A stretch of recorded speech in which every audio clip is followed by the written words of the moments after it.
Estamos en Gemore Yuma, Daf Chof Aleph Amud Aleph 21a. Estamos un poquitito antes de la mitad de la página. Vamos a repetir una enseñanza que nuestros sabios indicaron. Esta enseñanza habla de los milagros que ocurrían en el Beis Hamikdash, en el templo. Luego de esta indicación, de esta braisa, esta enseñanza que quedó fuera de las enseñanzas de la Mishnah, vamos a cuestionar exactamente cómo funcionaba esta enseñanza, si es correcta, si no es correcta, y si había otros asuntos que fueron quedando afuera. Y este va a ser básicamente el final del primer capítulo de Yuma, al final de la página siguiente, 21b. La línea empieza Shenasu un poquitito antes de la mitad de la página. De Tnan aprendimos en la Mishnah, Asaranisim Nasu Bebeis Hamikdash. Hubo 10 milagros en el templo. Milagro número 1, Loipila Isha Mereach Besara Kodesh. Nunca abortó una mujer por el aroma que tenía la carne de asado, por así decir, que estaban haciendo en el Beis Hamikdash. Cuando una mujer embarazada quiere comer, hay que darle de comer. Nunca ocurrió, en ese caso no se podía darle de comer porque era alguna ofrenda que no correspondía a que ella la coma, etc. Nunca ocurrió que abortó. Nunca se pudrió la carne de una ofrenda. Nunca aparecieron moscas en el matadero, básicamente, del Beis Hamikdash, el templo, a pesar de que había carne y pieles, y, etc. Y nunca ocurrió que el sumo sacerdote vio alguna emisión seminal la noche de Yom Kippur, etc., y por lo tanto no podía trabajar, como fue ampliamente explicado al comienzo de la Masejes, del tratado. Nunca se encontró, perdón, Psul Ba'oimer es quinto,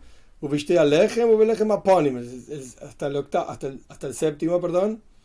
No se encontró nada inválido en el Oimer, ya explicamos en la clase pasada que era una medida de cebada que se traía en Pesach, etc. Shte Alechem significa los dos panes de Shavuos, la fiesta de Shavuos. Lechem Aponim significa los panes que se ponían siempre en el Beis Hamikdash.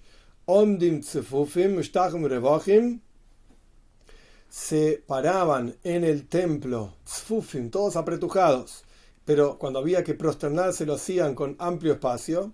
Pero Yizik Nahash Beakrab Birushalayim Meoilom, nunca hizo daño un escorpión o una serpiente en Yerushalayim. Y por último, el número 10, nunca le dijo una persona a otra, está muy apretado, hay mucha gente y poco espacio en Yerushalayim, cuando había que quedarse a dormir en Yerushalayim. Estos son los 10 milagros que ocurrían en el Beis Hamikdash. Esta es la braisa. Pregunta el Talmud,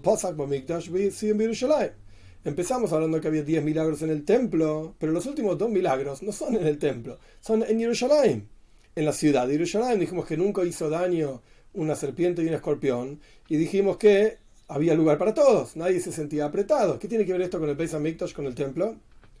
Responde el Talmud, hay otros 2 milagros en el Beis Hamikdash, en el templo, que no están mencionados por alguna razón. La Gemara nos dice por qué, pero por alguna razón no están mencionados en esta braisa. Hay otros 2 milagros. ¿Cuáles son? De Tanya. Aprendimos en una braisa. Nunca ocurrió que las lluvias, cuando llovía sobre el altar, sobre el templo mismo y el altar del templo, nunca ocurrió que las lluvias apagaban, consumían el fuego de la fogata que había sobre el altar en el Beis Hamikdash. Es el número 1.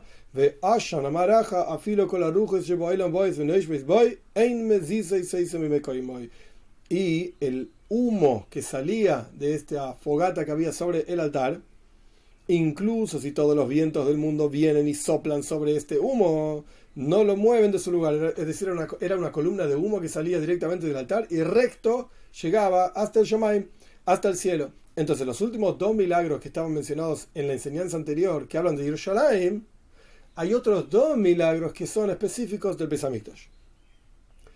Con esto resolvimos que había 10 milagros en el Beis Hamikdash, en el templo. Pregunta la Gemara, ¿Besuleika? ¿Acaso no hay más? Contamos 10 hasta acá. 10 en el Beis Hamikdash, en el templo, 2 en Yerushalayim. ¿Acaso no hay más milagros? De Atanya, ¿acaso no aprendimos en una braisa? Rav Shmaya be Kalanboy. Kalanboy es el lugar donde vivía este Rav Shmaya. Explica así: Shivrei klijeres niblaim b'mekoiman. Las partes rotas de un recipiente de cerámica se absorbían en la tierra misma del Beis Hamikdash, del templo, y quedaban ahí absorbidos, milagrosamente, por así decirlo, desaparecían absorbidos en la tierra. ¿Qué significa partes rotas de un recipiente de cerámica? ¿Qué es este recipiente de cerámica? Kodesh Kodoshim, las ofrendas más santas, se cocinaban en el Beis Hamikdash para ser consumidas en el Beis Hamikdash, en el templo propiamente dichas. Cuando se cocina en un recipiente de cerámica o en cualquier otro recipiente, ese recipiente absorbe parte de la comida que está siendo cocinada en su interior. Y queda el gusto, por así decirlo, de esa comida. Estos son leyes de kashrus. No es ahora el momento para todo el detalle de las leyes de kashrus, pero el punto es que el recipiente absorbe. Cuando no se consumió esa comida en el tiempo determinado porque se absorbió en las paredes del recipiente, un recipiente de cerámica nunca termina expulsando todo aquello que absorbe en su interior y por lo tanto esto se vuelve noisar. Noisar quiere decir algo que sobró de las ofrendas. Cada ofrenda tenía un tiempo determinado hasta cuándo se podía comer. Pero la parte que está absorbida de esa ofrenda en las paredes del recipiente nunca se va a comer, porque está siempre en las paredes del recipiente y de vuelta. Un recipiente de cerámica, al ser poroso, siempre absorbe y nunca termina de sacar por completo, de expulsar por completo aquella parte de la comida que está absorbida en sus paredes. Por lo tanto, automáticamente en algún momento se vuelve noisar, se vuelve aquello que sobró. Y la Toira dice claramente que cuando sobra de la comida de un korban, de una ofrenda, esto hay que quemarlo, no se puede tener beneficio de esto. Entonces, ¿qué hacían?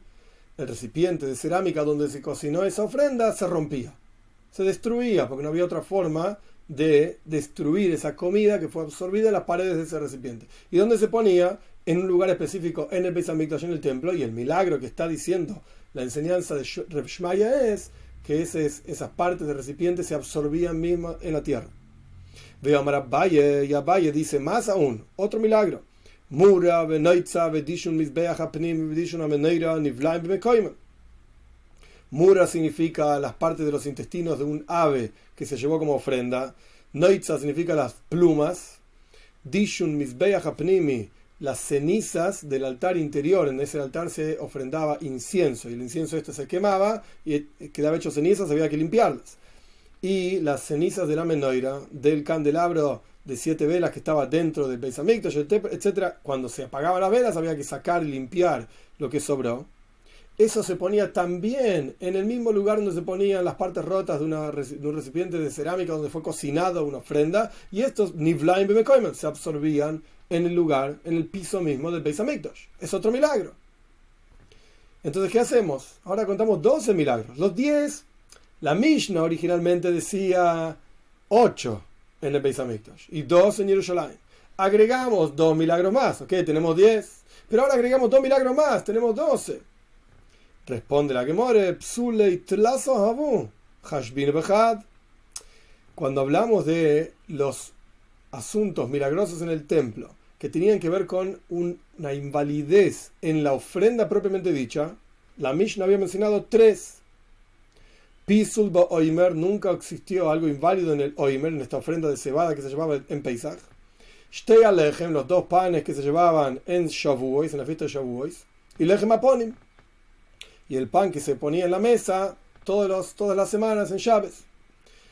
Estas 3 cosas, las 3 están relacionadas con un psul, algo inválido, o en la ofrenda, o en los panes de Shavuos, o los panes de todas las semanas. Pero el concepto es la misma, es un psul, es algo inválido. Entonces vos consideraste estos psulim, estas invalideces, como sea que se diga, como 3 milagros, es un milagro. No había psul, no había algo inválido en el Beis Hamikdash. Ninguna ofrenda de estas 3 por lo menos se invalidaba. Considerarlo como uno. Entonces ahora explica el Talmud, apik trei ve ayel trei. Sacaste 2, porque de los 3 inválidos, uno va a quedar, porque es el concepto de invalidez de estas ofrendas, y nos liberamos 2 lugares. Teníamos 12 ofrendas, ahora tenemos 10 ofrendas. Pero tenemos un problema.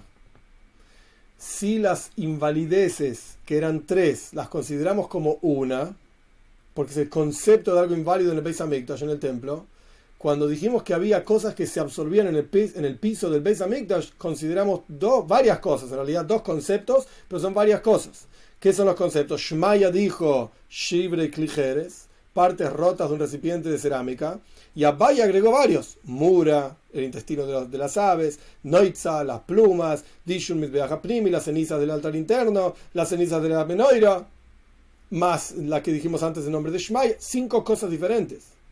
Pero no son 5 milagros, es un milagro de que había algo, cosas que eran absorbidas en el piso del Beis Hamikdash. Entonces, así como las cosas inválidas que eran 3 las consideramos una sola para liberar espacio, digamos, y decir que eran 10 milagros, de la misma manera, aquello que se absorbía en el piso, que son un montón, son como 5 cosas diferentes, las consideramos una sola.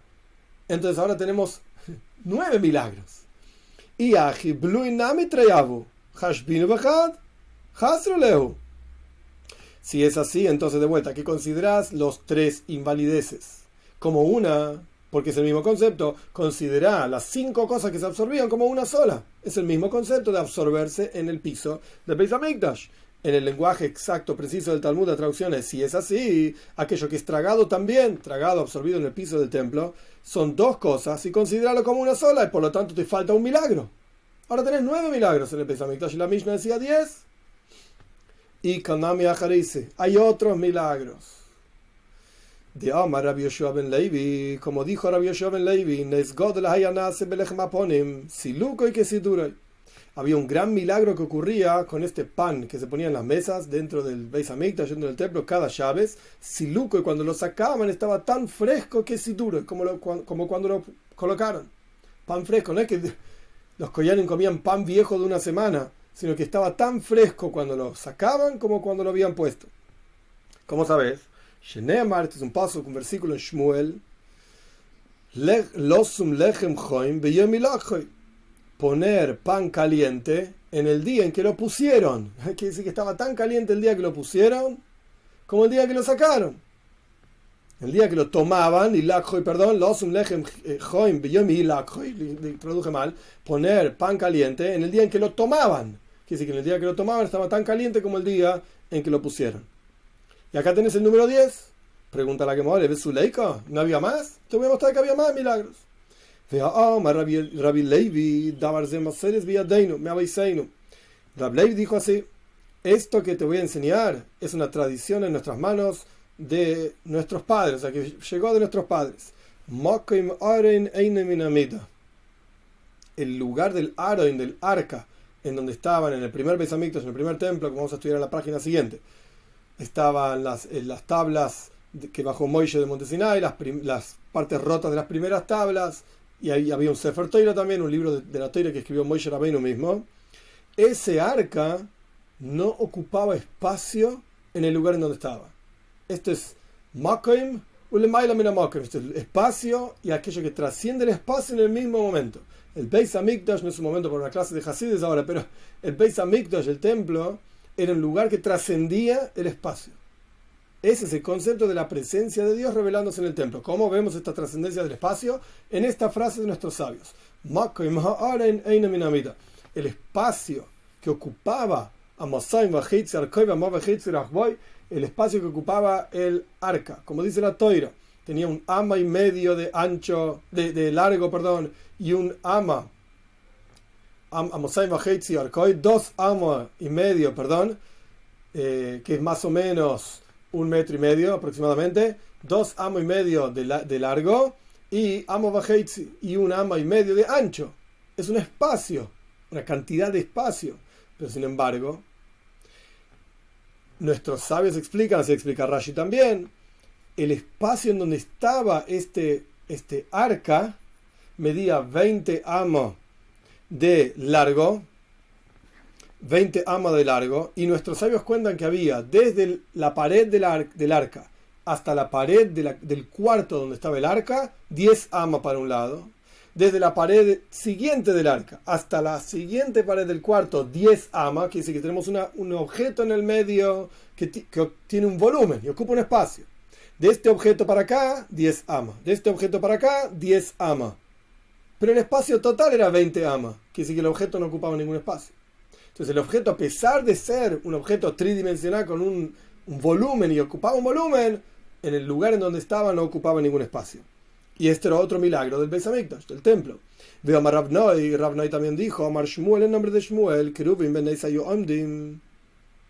Los Kerubim, Shloime Amelech cuenta el Tanaj, cuando nos describe cómo era el Beis Hamikdash, cómo era el templo que construyó, el primer templo que construyó Shloime Amelech, el Tanaj nos cuenta que Shloime puso unos Kerubim, unas estatuas en forma de Kerubim, son unos ángeles, dentro del espacio en donde estaba el arca, ben Neisa Yoamdim, y estaban parados en forma milagrosa, porque el cuerpo de los querubim no ocupaba espacio.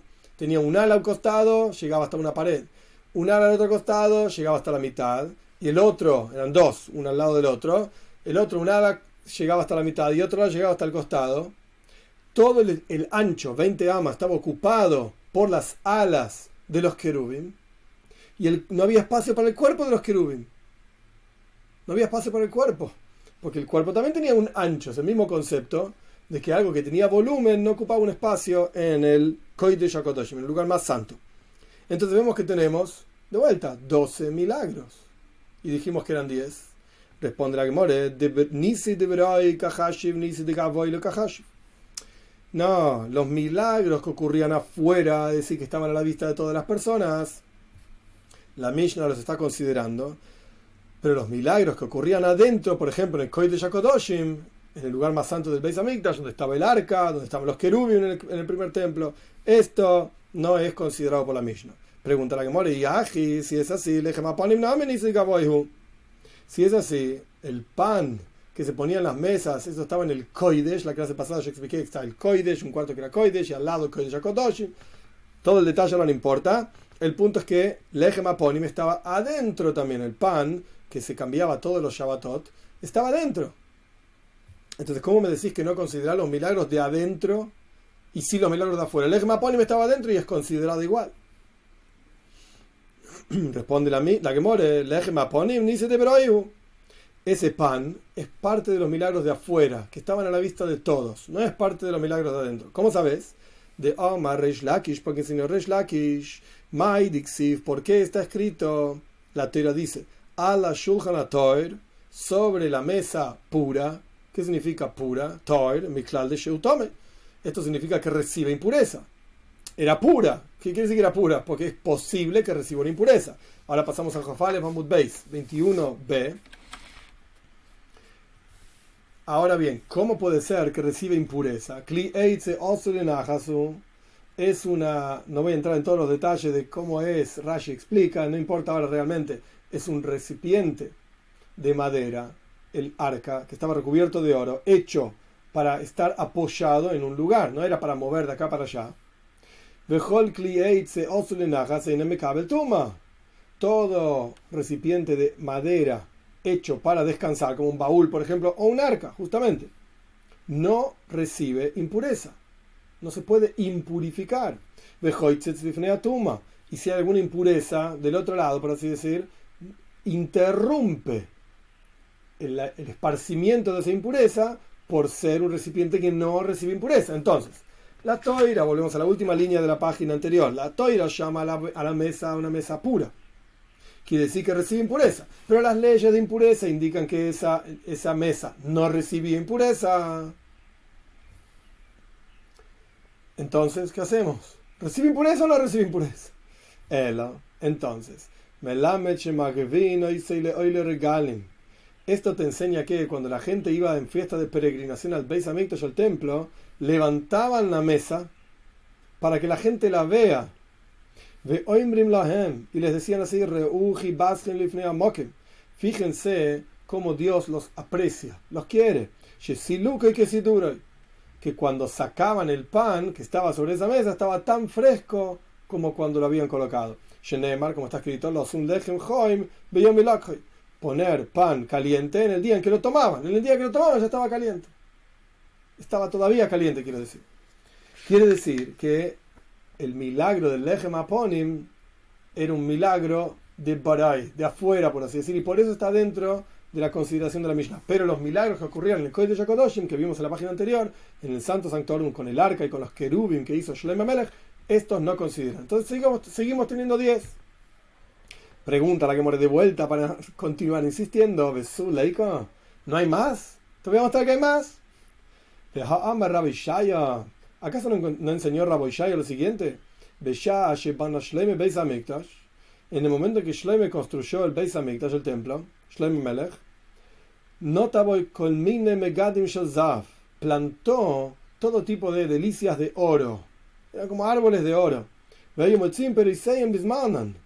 Y esos árboles crecían, a pesar de que eran de oro, y producían sus frutos en el momento adecuado, a pesar de ser de oro. Era un milagro. Y cuando el viento soplaba sobre ellos, caían los frutos. Sheneemar, como está escrito en Tilim, los Salmos, Irash Kalevan Pirioi, hacía ruido, por así decir, como el Líbano. Cuando el viento sopla sobre el Líbano, que se considera un lugar lleno de árboles, el viento sopla y hace ruido. Pero el Líbano es el Beis Hamikdash. En los escritos nuestros, la referencia del Líbano es al templo mismo. Entonces, Irash Kalevan Pirioi hace ruido como el Líbano sus frutos. Es decir, que el Beis Hamikdash producía frutos. Era un milagro. Y cuando entraron los no judíos al lugar santo del templo, en la época de la destrucción del primer templo, Yovash, se secó este árbol. Shenemar, como está escrito, Uporach Lebanon Umlal. Y brotó el Líbano pobre. Umlal es como pobre, empobrecido. Y en el futuro por venir Dios va a hacer retornar esto. Shenemar, Paroyach Tifrach Besogel Avgilas Veranen. Va a brotar, florecer y se va a alegrar con una alegría y cánticos la gloria del Líbano, que es el Beis Hamikdash. Nitanla le fue dado. Quiere decir que va a volver en la época de Moshiach este árbol milagroso de oro, etc. Quiere decir que había más milagros. Este sería el número 11. Un milagro de afuera, porque era un árbol que la gente lo veía, cuando el viento soplaba caían los frutos. Responde la Gemara, Nise de Kivi Leikahashiv. No, pero este era un milagro fijo. Este árbol estaba ahí plantado, sea lo que fuera que era, y era un milagro fijo. Los milagros fijos, la Mishnah no los menciona, sino que solamente los milagros que ocurrían de tanto en tanto. Como por ejemplo, no había cosas inválidas cuando se traía tales corbanos, tales ofrendas, en Yom Kippur el Kohen Gadol no tenía una emisión nocturna, y así sucesivamente. Entonces la Gemara dice, hashta de Aziz la Aje. Ahora que trajiste esta lógica de que la Mishnah no relata en la página anterior y no entra dentro de la cuenta de los 10 milagros, los milagros que eran fijos, Aaron, el Aaron y el arca y los querubim, estos ángeles de oro que puso Shloime Melech, el rey Salomón, en el primer templo, también eran fijos y por lo tanto no entran dentro de la cuenta. Quiere decir que tenemos 10. Punto. Los 10 milagros en el Beis Hamikdash, como son mencionados en la Mishnah y en las adiciones de la Braisa. Muy bien, ahora la Gemara va a analizar estos milagros, algunos de ellos. Omar Mar, enseñamos así.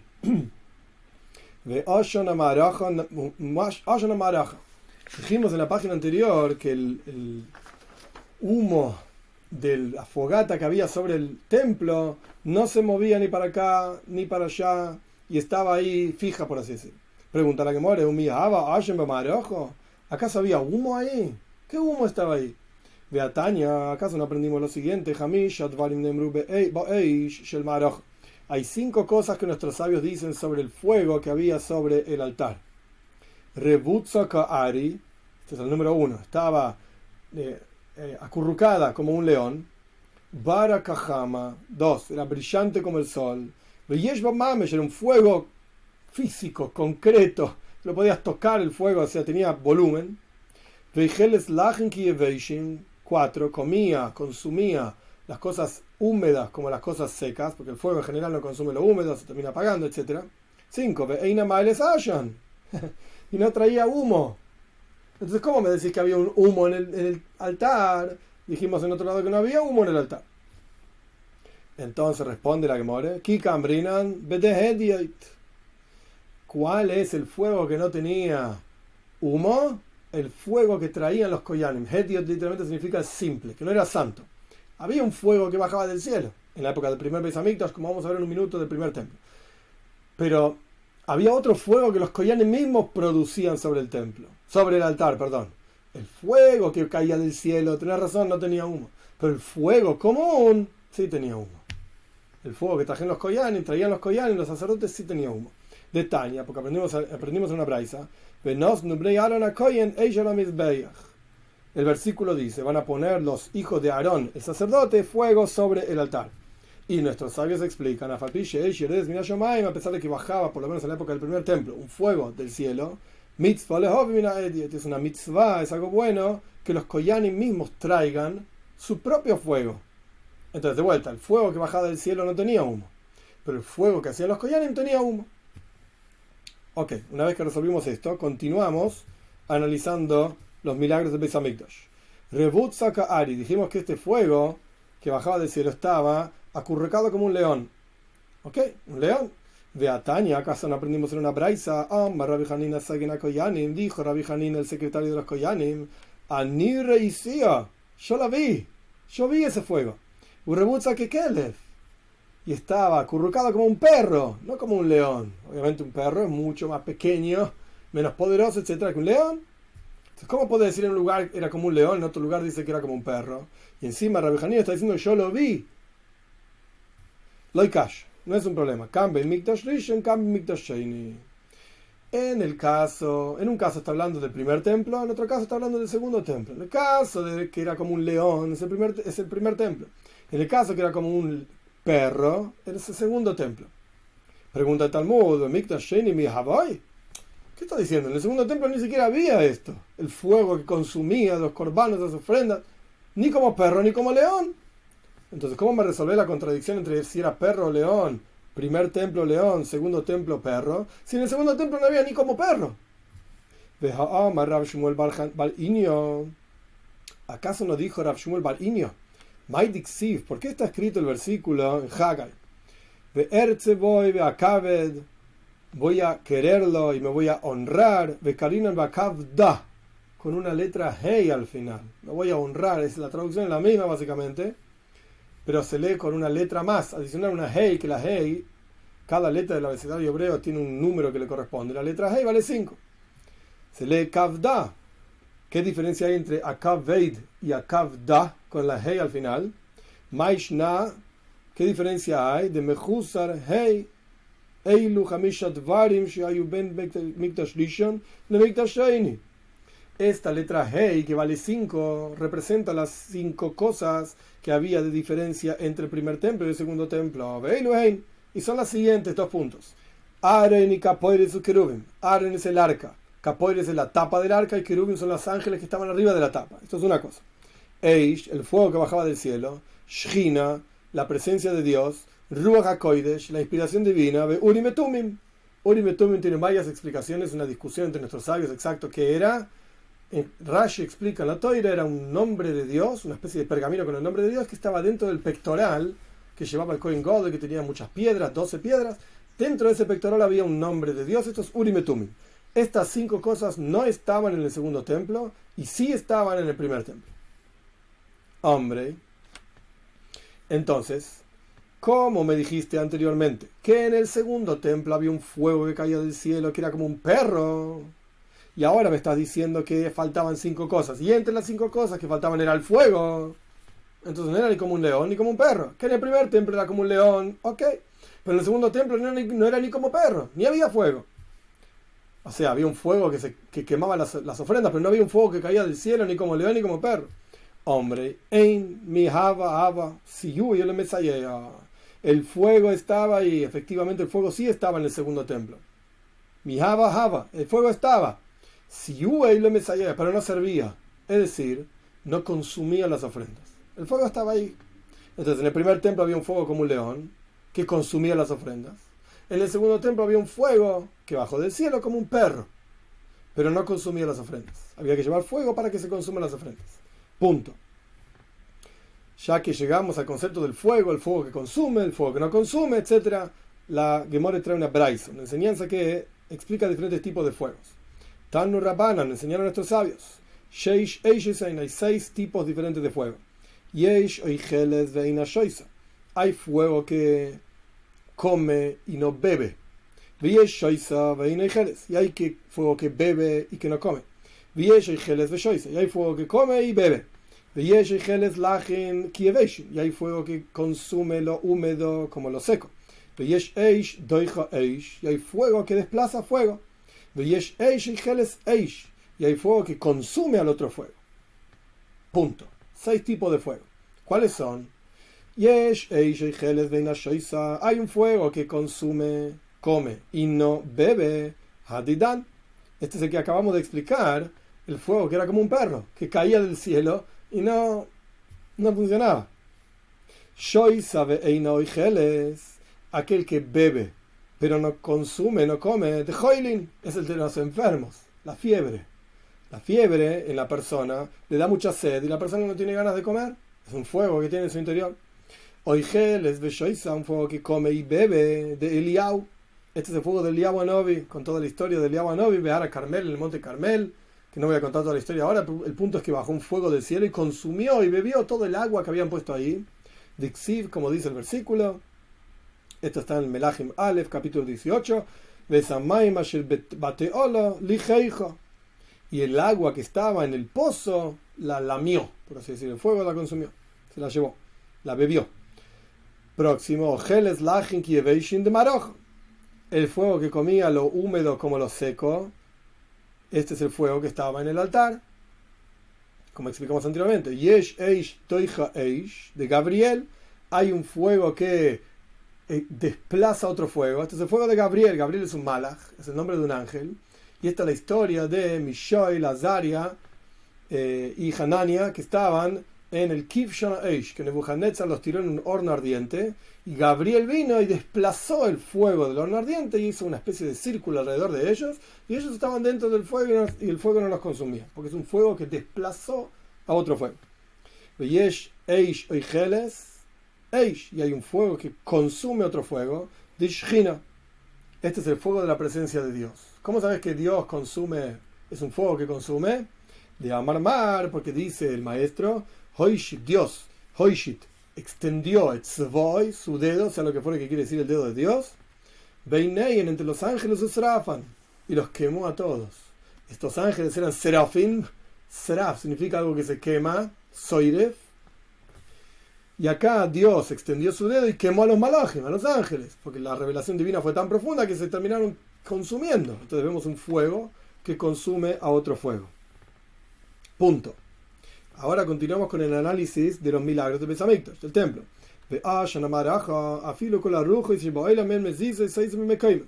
El fuego, perdón, el humo que había sobre el altar, incluso todos los vientos del mundo soplan sobre ese humo y no lo movían de su lugar. Estaba siempre recto hacia arriba, quieto. Pregunta la Gemara, esto no era así. ¿Acaso no dijo Rabbi Yitzchok bar Abdimi lo siguiente? En el final del último día de Sukkot, o sea, el último día de Shmini Atzeres, el final de Sukkot, final de todo. Sukkot, dicen estos sabios en la Mishnah, en Rosh Hashanah, en la fiesta de Sukkot hay un juicio de cuánto agua va a caer ese año, cuánta lluvia va a caer ese año. Cuando terminaba todo Sukkot, incluyendo Shmini Atzeres, el último día, el octavo día de Sukkot, todo el mundo se quedaba en el Beis Hamikdash, en el templo, mirando, todas las personas que estaban ahí estaban mirando el humo que había sobre el altar. Si el humo estaba inclinado, presta atención, recién dijimos que el humo siempre estaba quieto, pero esta enseñanza nos está mostrando que no estaba siempre quieto. Si el humo estaba inclinado hacia el norte, los pobres estaban muy contentos y los dueños de casas y campos, etcétera, estaban muy tristes, porque iba a haber mucha lluvia ese año. Era un viento del sur, el viento del sur trae las tormentas, etcétera, mucha lluvia. Y se van a pudrir los frutos, porque el clima hace que se pudran los frutos, y esto quiere decir que los frutos en el mercado van a estar muy baratos, los van a vender rápidamente para que no se pudran. Entonces los pobres estaban contentos, si el fuego estaba tirado hacia el norte, quiere decir que el viento soplaba del sur, el humo estaba inclinado hacia el norte, quiere decir que el viento soplaba del sur, los pobres estaban contentos, los ricos tristes. Si el humo estaba inclinado hacia el sur, quiere decir que el viento venía Ruach Tzefoinis, un viento del norte, Anim Atzevim Balebatim Smeichim. Los pobres iban a estar tristes y los ricos, digamos, los dueños de casas y campos iban a estar contentos. Pero dicen, porque las lluvias de ese año iban a ser pocas, lo suficiente para que crezca el producto en el campo, etcétera, y los frutos iban a estar más caros porque se guardan, se cuidan más tiempo, entonces se pueden vender más caros, duran más, entonces los ricos iban a estar contentos. Nata Klape Mizrach, si el humo del altar estaba inclinado hacia el este, Hakol Smeichin, todos estaban contentos, porque el viento que sopla del oeste, explica Rashi, es bueno para todos, trae lluvias de acuerdo a lo necesario, y las frutas no se pudren, y tiene atzlaja, tiene mucho éxito el producto de ese año, y nadie va a tener hambre en el mundo. Entonces todos estaban contentos, ricos y pobres. Klapei Mairav, pero si estaba el viento desde el este, y se inclinaba el humo hacia el oeste, Hakolat Seivin, todos iban a estar tristes. Todos iban a estar tristes. Punto. Entonces vemos que efectivamente esta columna de humo sí se movía. Por lo menos una vez al año se movía. ¿Cómo me decís que nunca se movía? Responde la Gemara de Azil ve Asik Dikli ve Abdura y lo dejaba mi bader. Que iba y venía, se inclinaba y volvía a su lugar, pero nunca se terminaba yendo, no se perdía, por así decir, por completo, sino que se inclinaba para acá y después volvía a su lugar. Se inclinaba para allá, de acuerdo al viento, y después volvía para su lugar. Mar, otra explicación, Klape y Mizrach Hakol Smeichin, dijimos que cuando la columna de humo que estaba en el altar estaba inclinada hacia el este, el viento venía del oeste y todos estaban contentos, Klape y Mairava Kolat Seivin, pero si estaba inclinada al revés, hacia el oeste, todos estaban tristes, su reminu. Encontramos una enseñanza que contradice justamente esto. Mizrachis leilam yafe. El viento del este siempre es bueno. Si el viento sopla del este, quiere decir que la columna de humo estaba inclinada hacia el oeste. Y antes dijimos que el oeste estaban todos tristes, pero acá lo llamamos un viento bueno. Marovis leilam kashe. El viento del oeste siempre es duro. Si el viento soplaba del oeste, quiere decir que la columna de humo se iba hacia el este. Dijimos que todos estaban contentos, pero acá estamos diciendo que es un viento duro. Ruach Tzfoinis, Yafe Legitim. El viento del norte es bueno para el trigo. Siempre y cuando el trigo ya haya crecido un tercio de su tamaño maduro, el viento del norte es bueno. Y es duro, es malo el viento del norte para las aceitunas en el momento en que están floreciendo. Por alguna razón las destruye o lo que sea. Ruach Droimis, Kashe Legitin, el viento del sur es duro para el trigo, a partir de que ya crecieron un tercio. Y es bueno el viento del sur para las aceitunas en el momento en que están floreciendo. Veamos a Rav Yosef, y para terminar esta idea, que de vuelta contradecimos un viento con el otro, y dijo Rav Yosef, Beisema Marzutra, y hay quien dice que esto lo dijo Marzutra, y la señal para darnos cuenta de qué viento es bueno y qué viento es malo, es que Shulchan, la mesa que tenía pan de trigo, estaba en el norte, entonces el viento del norte es bueno para el trigo, y Mennoira, y el candelabro que tenía aceite de oliva, aceitunas, el viento del sur es bueno para las aceitunas. Continúa la Gemara explicando este siman, esta señal de que Shulchan Betzafoin, la mesa en el Kodesh estaba en el norte y la Mennoira estaba en el sur. Hay Marbedidei, ve Hay Marbedidei. Este hacía crecer sus cosas, es decir, el viento del norte hacía crecer trigo, porque la mesa estaba en el norte con los panes de trigo. Y este, Marbedidei, hace crecer el suyo, es decir, la Mennoira estaba en el sur, el candelabro está en el sur con el aceite de oliva, y este viento del sur sirve para las olivas. Entonces, de vuelta, volvemos a la pregunta. En un lugar dice que el viento del este era bueno, en otro lugar dice que el viento del este era malo. En un lugar dice que el viento del oeste era malo, en otro lugar dice que el viento del oeste era bueno. Loikasha. No es un problema. Este asunto está hablando para nosotros y el otro asunto está hablando para ellos. ¿Quiénes son nosotros y ellos? Eretz Israel y Babel, la tierra de Israel y Babilonia. El viento del este es bueno en la tierra de Bovel, de Babilonia, explica Rashi, porque es una tierra húmeda, porque tiene mucho agua, es Mesopotamia, y está entre ríos. Entonces siempre es bueno el viento del este. Y para Eretz Israel es malo, porque Eretz Israel es una tierra de montañas y de valles, y se seca muy rápido. Entonces el viento del este es un viento seco y no sirve. Hadran alach shivas yomim. Con esto terminamos el primer capítulo de Gemore Yumo. Y Dios mediante, la clase que viene empezamos Chof Beis, Amud Aleph 22a, con el segundo capítulo de la Gemore Yumo.